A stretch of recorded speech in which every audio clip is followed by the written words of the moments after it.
मत्ती अध्याय 6। सावधान रहो, तुम मनुष्यों को दिखाने के लिए अपने धर्म के काम न करो, नहीं तो अपने स्वर्गीय पिता से कुछ भी फल न पाओगे। इसलिए जब तू दान करे तो अपने आगे तुरही न बजवा, जैसे कपटी सभाओं और गलियों में करते हैं, ताकि लोग उनकी बड़ाई करें। मैं तुमसे सच कहता हूँ कि वे अपना फल पा चुके।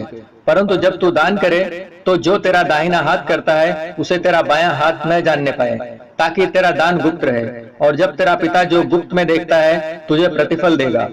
और जब तू प्रार्थना करे तो कपटियों के समान न हो, क्योंकि लोगों को दिखाने के लिए सभाओं में और सड़कों के मोड़ों पर खड़े होकर प्रार्थना करना उनको अच्छा लगता है। मैं तुमसे सच कहता हूँ कि वे अपना प्रतिफल पा चुके।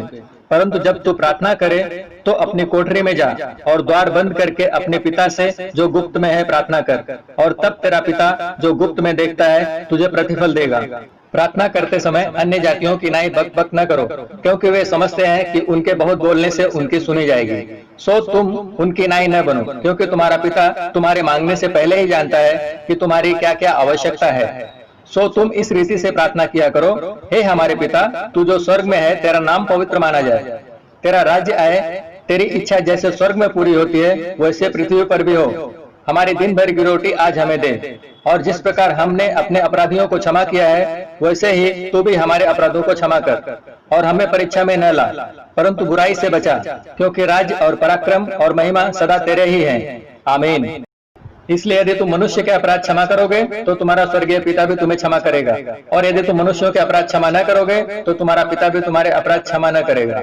जब तुम उपवास करो तो कपटियों की नाई तुम्हारे मुंह पर उदासी न छाई रहे, क्योंकि वे अपना मुंह बनाए रहते हैं ताकि लोग उन्हें उपवासी जाने। मैं तुमसे सच कहता हूँ कि वे अपना प्रतिफल पा चुके।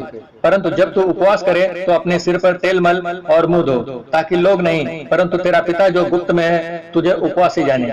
इस दशा में तेरा पिता जो गुप्त में देखता है तुझे प्रतिफल देगा। अपने लिए पृथ्वी पर धन इकट्ठा न करो, जहाँ कीड़ा और काई बिगाड़ते हैं और जहाँ चोर सेंध लगाते और चुराते हैं, परंतु अपने लिए स्वर्ग में धन इकट्ठा करो, जहाँ न तो कीड़ा न काई बिगाड़ते हैं और जहाँ चोर न सेंध लगाते और न चुराते हैं। क्योंकि जहाँ तेरा धन है वहाँ तेरा मन भी लगा रहेगा।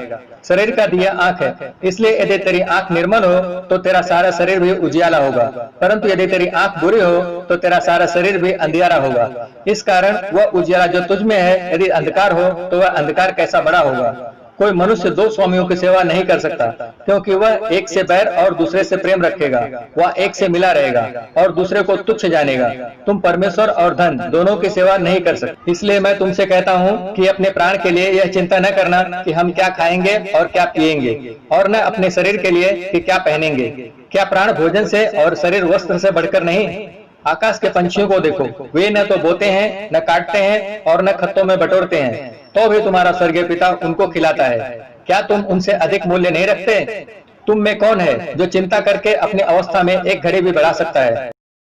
और वस्त्र के लिए क्यों चिंता करते हो? जंगली शोषणों पर ध्यान करो कि वे कैसे बढ़ते हैं, वे न तो परिश्रम करते हैं न काटते हैं। तो भी मैं तुमसे कहता हूँ कि सुलेमान भी अपने सारे वैभव में उनमें से किसी के समान वस्त्र पहने हुए न था। इसलिए जब परमेश्वर मैदान की घास को जो आज है और कल भार में झोंकी जाएगी ऐसा वस्त्र पहनाता है, तो हे अल्पविश्वासियों, तुमको वह क्यों कर न पहनाएगा?